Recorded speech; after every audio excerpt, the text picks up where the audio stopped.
Assalamualaikum warahmatullahi wabarakatuh. Saudara-saudaraku, pernahkah kalian mendengar tentang seseorang yang mengaku sebagai penyelamat dunia?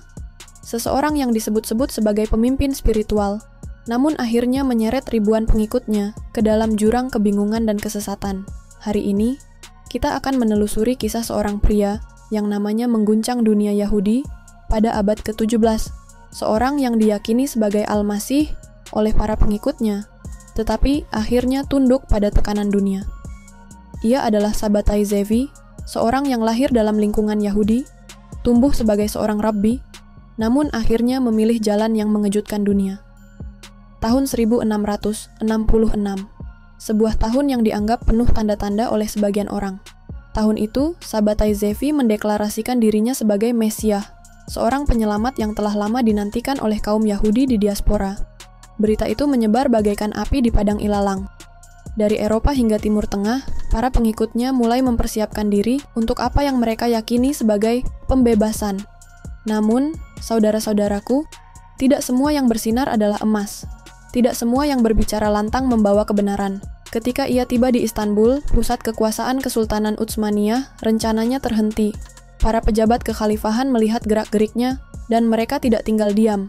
Sabbatai ditangkap, dibawa ke hadapan Sultan Mehmed IV, dan disinilah ujian sejati seorang pemimpin diuji. Para pemimpin Utsmani memberikan dua pilihan, tetap dengan klaimnya sebagai seorang Mesaya dan menghadapi kematian, atau meninggalkan keyakinannya dan menerima Islam. Dan apa yang ia lakukan? Tanpa ragu, tanpa perlawanan, ia memilih untuk menanggalkan jubah keyakinannya, dan beralih kepada Islam, bukan karena hidayah, tetapi karena ketakutan. Seorang yang mengaku sebagai penyelamat, namun menyerah dalam sekejap ketika nyawanya terancam. Saudara-saudaraku, sejarah telah berulang kali mengajarkan kita satu hal. Kebenaran sejati tidak akan pernah luntur oleh tekanan. Para nabi Allah menghadapi ancaman yang jauh lebih besar, namun mereka tetap teguh dalam keimanan. Namun, tidak demikian dengan Sabbatai Zevi. Bukan hanya dirinya yang terseret dalam arus kebingungan ini. Ribuan pengikutnya harus menghadapi kenyataan pahit, bahwa sosok yang mereka percaya ternyata lebih memilih keselamatan dirinya sendiri, dibandingkan amanah besar yang selama ini ia gembar-gemborkan. Tapi, kisahnya tidak berakhir di sini. Setelah murtad ke dalam Islam, ia tetap berusaha menyebarkan ajarannya dalam bentuk baru.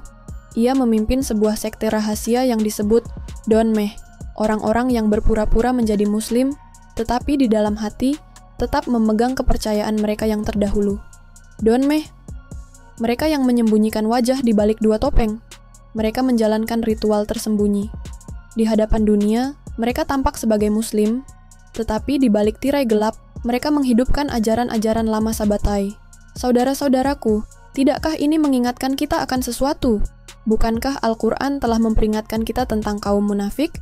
Orang-orang yang berkata mereka beriman, tetapi di dalam hatinya menyembunyikan sesuatu yang lain.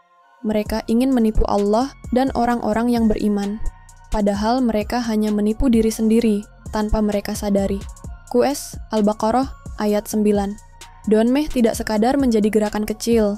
Mereka menyusup ke berbagai lapisan masyarakat, termasuk politik dan ekonomi. Dan meskipun waktu terus bergulir, dampak dari ajaran ini masih terasa hingga saat ini. Sebuah pertanyaan besar muncul. Apakah Sabbatai Zevi benar-benar percaya pada ajarannya sendiri? Ataukah ia hanya seorang oportunis yang memanfaatkan gelombang kepercayaan untuk kepentingannya sendiri? Saudara-saudaraku, inilah sebuah ironi sejarah. Seorang yang mengaku sebagai pembawa cahaya justru menjerumuskan banyak orang ke dalam kegelapan. Ia yang diharapkan menjadi penyelamat justru bersembunyi di balik bayang-bayang ketakutan. Sejarah mencatat, setelah masuk Islam, Sabbatai Zevi bahkan menerima gelar kehormatan dari Kesultanan Utsmani. Tetapi apakah itu karena keimanannya? ataukah karena kekuatan politik yang ingin memanfaatkan dirinya? Di balik tirai istana Utsmani, ia menerima gaji dari pemerintah, hidup dalam kenyamanan, sementara para pengikutnya yang telah meninggalkan segalanya untuknya, tertinggal dalam kehancuran. Sebagian dari mereka kecewa dan kembali kepada ajaran Yahudi. Namun sebagian lainnya tetap bersikukuh, percaya bahwa konversi Sabbatai adalah bagian dari rencana besar yang sulit dipahami manusia biasa. Mereka meyakini bahwa Sang Mesias sedang menjalankan misi tersembunyi, menyelamatkan dunia dengan cara yang tidak masuk akal. Seakan-akan pengkhianatan terhadap keyakinan mereka bukanlah tanda kelemahan, tetapi strategi yang harus dijalankan. Inilah awal dari lahirnya sekte Donmeh, sekelompok orang yang beroperasi di antara dua dunia, mengaku muslim, tetapi tetap setia pada ajaran Sabbatai dalam bayang-bayang. Donmeh mulai berkembang pesat di wilayah Kesultanan Utsmani, terutama di kota-kota seperti Salonika dan Istanbul. Mereka menjalani kehidupan ganda, menghadiri sholat di masjid-masjid, namun dalam diam melakukan ritual rahasia yang diwariskan dari Sabbatai Zevi. Mereka menikah di antara sesama mereka, membentuk komunitas tertutup yang sulit ditembus orang luar. Tetapi apakah kebohongan bisa bertahan selamanya? Tahun demi tahun berlalu, dan Donmeh tetap menjaga rahasia mereka dengan sangat rapi. Tetapi, kebenaran punya caranya sendiri untuk terungkap. Beberapa orang dari dalam mulai membocorkan ritual-ritual mereka, yang ternyata menyimpang jauh dari ajaran Islam maupun Yahudi. Mereka mengadopsi unsur-unsur dari berbagai kepercayaan, menciptakan doktrin baru yang semakin jauh dari nilai-nilai ketuhanan yang murni. Dalam catatan sejarah, disebutkan bahwa beberapa kelompok Donmeh mulai mengembangkan pemikiran yang selaras dengan gerakan sekularisme di Turki. Mereka menjadi bagian dari gerakan yang ingin menghapus jejak agama dari kehidupan publik. Tidak sedikit dari mereka yang masuk dalam lingkaran elite pemerintahan, mempengaruhi kebijakan, dan mendorong perubahan sosial yang berlawanan dengan nilai-nilai Islam yang dijunjung tinggi oleh masyarakat Turki kala itu. Saudara-saudaraku, inilah bagaimana sebuah ajaran sesat berkembang. Tidak dengan kekuatan yang terang-terangan, tetapi dengan infiltrasi, dengan kepalsuan, dengan wajah yang seolah-olah menerima Islam, tetapi hati mereka berpaling. Allah telah memperingatkan kita dalam Al-Quran tentang kaum yang berbicara manis di depan manusia, tetapi menyimpan niat jahat di dalam dada mereka.